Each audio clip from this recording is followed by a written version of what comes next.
চলুন আপনাদের অতি সহজে কিভাবে মিক্সড ফ্রায়েড রাইস তৈরি করা যায় সেটাই আজকে শেখাবো।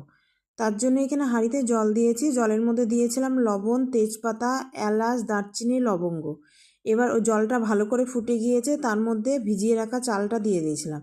চালটা দিয়ে যে ভাতটা হয়ে গিয়েছে, ভাতটা একবারে গলিয়ে ফেলবো না, একটু শক্ত টাইপের নামাবো, আবার খুব শক্তও নামাবো না, যেটা নর্মাল ভাত হয় সেই রকমই ভাত নামিয়েছি। এবার ওই ভাতের মধ্যে দিয়ে দিলাম চিনি আর গরম মশলাগুলো, কারণ ভাত হওয়ার সময়তেই লবণটা দিয়ে দিয়েছিলাম।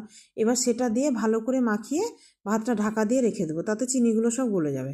এবার কড়াইয়ে সাদা তেল আর ঘি দিয়েছি, ওটা গরম হয়ে যাওয়ার পর তেজপাতা আর দারচিনি ফোড়নে দিয়েছি।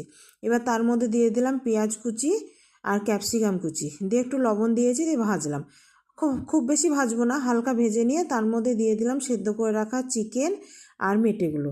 এবার তার মধ্যে দিয়ে দিলাম কুড়িয়ে রাখা গাজরগুলো। এখন গাজরগুলো কুড়িয়ে দিই, কারণ গাজরগুলো এখন না সেদ্ধ কম হয় তো সেই জন্য। এবার এটা বেশ ভালো করে ভাজা হয়ে গেল। এবার এর মধ্যে দিয়ে দেবো ওই মশলা মাখিয়ে রাখা যে ভাতটা ছিল, ওই ভাতটা। তবে আমি কাজু কিশমিশটা দিতে ভুলে গিয়েছি, এতে কাজু কিশমিশও দেওয়া যায়। এবার এর মধ্যে দিয়ে দেবো ভেজে রাখা পনির আর ডিম।